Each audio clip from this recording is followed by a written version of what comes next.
হয়েছে চিকেন কষা, তারপরে হয়েছে কি পেঁপে দিয়ে ডাল, আর হয়েছে পেঁপে দিয়ে আলু তরকারি। আজ পেঁপে রেসিপি হয়েছে, শুধু মাংসটাই পেঁপে দিয়ে দিলে হয়ে যেত, তাই না?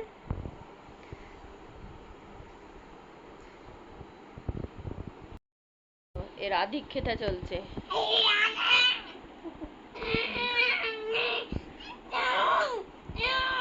রাগ দেখাচ্ছিস কেন?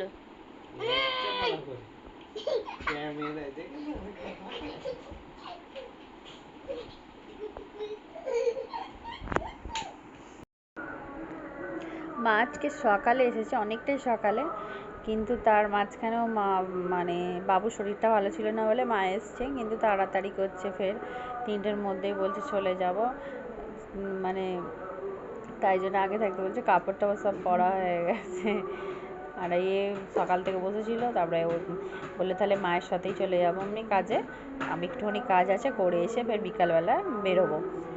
তো আমার মা এসে আগে আমার ছেলেকে ন্যাড়া করেছে, কারণ মাথায় ঘামাচি হয়ে গেছে অনেক, আর ঘামাচি হয়ে যাওয়ার কারণে না খুব চুলকাচ্ছে, আর বাচ্চা ছেলে না ন্যাড়া করে দিলে ওনার ঘাম বসছে, তাতে আবার ঠান্ডা লেগে যাচ্ছে। তাই জন্য একটা কাজ করেছে, প্রথম কাজ করেছে আমার ছেলেকে ন্যাড়া করেছে, তারপরে রেডি সেডি হয়ে এবারে ও রেডি হয়ে গেছে। তো তো এখন ও টাকটাকে নিয়ে বাজাচ্ছে, আর কি করবে, ওর কিছু করার নেই। তো এখন ওই নিয়েই ব্যস্ত আছে, আর মা খুবই তাড়াতাড়ি করছে যাবার জন্য। তো বেরিয়ে পড়েছে, বেরিয়ে পড়ে বাবুকে একটু কোলে নিয়ে নিয়েছে, কোলে নিয়ে দিদার নাতির মধ্যে কথা চলছে। আমার ছেলে বারবার বলছে দিদা তুমি যাওনি, তুমি থাকো, তুমি থাকো, তুমি থাকো, তুমি যেও না। আর মা বলছে বাবু যেতে তো হবে, আমি পরে আবার আসবো, তুমি এখন মায়ের সঙ্গে খেলো, বসো। তো এইগুলো চলছে। তো কোল থেকে ও নামেনি। আর তো আমি বলছি তুমি সুবিধা হবে তোমার, এখন দুপুর 3টে বাজে, কারণ রোদ খাখা করছে, তুমি বরঞ্চ রানীহাটি দিয়ে চলে যাও, সেখান দিয়ে গেলে কাছে হবে। তো সাঁকরাইল দিয়ে গেলে অনেকটা ট্রেনের জন্য বসতে হবে, করতে হবে, অনেক দেরি হবে। তো মাকে বলছি, বলার পরে তো গাড়িতে বসে পড়লো, বসে ও তখন বলছে তাহলে আমি বাদে গাড়িটা তুলি, তারপরে তোমরা এসো। তো যাচ্ছে, ও ব্যাগটা কোথায় রাখবে বুঝতে পারছে না, একবার এখানে পিছনে নিয়েছিল, আবার সামনে নিয়েছে। তো আর এদের এখানে আদর হচ্ছে। তো আমার মা বলছে আয় না, খালি ফোনটা নিয়ে পড়ে আছিস। তো বেরিয়ে পড়লো। তো এখন গাড়িটা বাঁধে তুলতে যাচ্ছে, বাঁধে তোলা হয়ে গেলে তারপর আমরা যাবো পিছনে। তো এই তো চললো। ও তো একইভাবে বসে আছে, ও না, আমার তো কোনো ইচ্ছাই ও দেখতে পাওয়া যাচ্ছে না। তো রাস্তা ঢাল,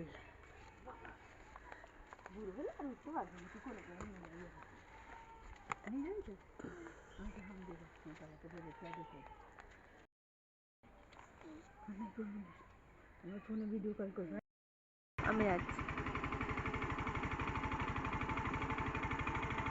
তাড়াতাড়ি যাও। কি হলো?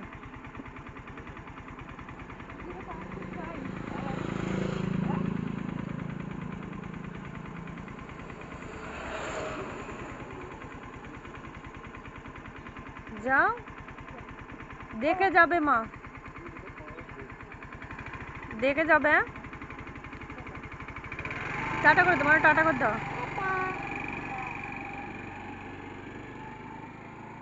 দিদি দিদি টাটা, দিদি দিদি টাটা, দিদি দিদি টা, চলে চলো। বিকালবেলা ও আবার চলে এসেছে কাজ থেকে, আবার জামা চেঞ্জ করে বেরোচ্ছে। তো আমরা অনেক দিন থেকে বলছি দিদির বাড়ি যাব, তো যাব যাব করছি, কিন্তু যাওয়া হয়ে উঠছে না। তো ও মানে কিছুক্ষণের কাজ ছিল, সেটা করে এসে তো আর তারপরে আমরা রেডি হয়ে গেছি, রেডি হয়ে বেরোচ্ছি। ও এখন বাবুকে জুতো পরাচ্ছে, কারণ আমি বললাম তাহলে আমি আগে তাড়াতাড়ি রেডি হয়ে বেরিয়ে পড়ি, তুমি ওকে বাবুকে জুতো পরিয়ে তারপরে তুমি এসো। তো ওরা এখন ঘরের মধ্যে কখন ধরে জুতো পরিয়েই যাচ্ছে, আর আমি ততক্ষণ বাইরে চলে এসেছি। বাইরে এসে এখন যাবো বলে খুব করছি। তো আসছে আমার ছেলে এখন, টাক হয়ে খুব আনন্দ, ওর মাথা ফাঁকা হয়ে গেছে। তো এবারে ও গাড়িটা নামাচ্ছে, নামানোর পরেতে ফের একই কথা, ও এখন কি বাবু বলছে, মানে তাড়াতাড়ি ও একটা সাইকেল কিনেছে, সেটার জন্য বলছে আমি সাইকেলে করে যাব, তোমরা বাইকে করে যাও, আমি মাকে নিয়ে যাব। ও তোমার টেনে টেনে আমাকে নিয়ে যাবে। তো গাড়িতে উঠে বললাম এবার যাচ্ছি। আর আমাদের এখানে রাস্তা পুরো ফাঁকাই থাকে, মানে লোকজন নয়, রাস্তায় এত গাছপালা থাকে, যেতেও ভালো লাগে। এই হচ্ছে ব্যাপার, পুরো ঠান্ডা, মানে এত সুন্দর হাওয়া লাগছে। আর তার মাঝখানে ওইদিকে দামোদরের নদী, আর এদিকটাতে আছে ওইটা একটা খাল দামোদর, কিন্তু আর একটা যে দামোদরের নদী আছে সেটা অন্যদিকে রসপুরের দিকে পড়ছে। তো যাচ্ছি আমরা এখন, ফাঁকা রাস্তা দিয়ে যাচ্ছি, বেশ ভালোই লাগছে, দু সাইডে গাছ ভর্তি, মাঝখান দিয়ে যাচ্ছি, দেখতেও ভালো লাগছে। এখন যেতে যেতে যেতে আমার ছেলেকে দেখাচ্ছে গাছগুলো দেখো কত সুন্দর ফুল হয়েছে, ফাঁকা মাঠের দিকে মনে হচ্ছে না কত সুন্দর লাগছে, ওপরে সাদা আকাশ, লাল ফুল, সবুজ গাছ, খুব সুন্দর লাগছে। তো আমরা যাচ্ছি, ফাঁকা এরকম রাস্তা দিয়ে যেতে সবারই ভালো লাগে। আর প্রথম কথা তো বলেই দিলাম, তো অনেক দিন পর যাচ্ছি। কুরুশ ফুল পুরো বলের মতো 20 টাকা। ও কেটে সুন্দর ফুলটা ঝুমকো। হ্যাঁ চলো মানে এটা নাক চম্পা। কোনটা? এইটা? সাদাটা দেখতে ভালো লাগছে বলো। এটা কি সুন্দর লাল লাল বলের মতো ফুল, কুড়িগুলো হয় পুরো বল একটা ছোট্ট। মেয়ে দিদি চলে গেল না, কবে গেছে? এই শুক্রবারে গেছে। এই শুক্রবারে? মন কেমন গেছে নাদির জন্য? ও জানি, চলাই মানে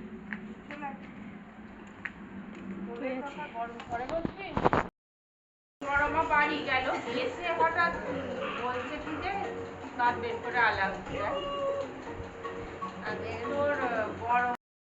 আমি ওকে পড়তে বলেছি, ও দেখো বইগুলো নিয়ে কেমন ঘাঁটছে, খেলছে, ও পড়বে না। কখন থেকে পড়তে বলছি, একবার বইগুলো তো ছিঁড়েছে বটে, দেখো কোচকে কেমন করছে। হে ভগবান, কি করে কি করবো কি জানি। তুই পড়বি না? হ্যাঁ, হাসি পাচ্ছে।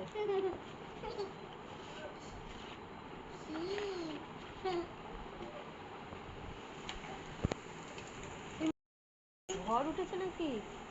চল তো বাইরে, চল।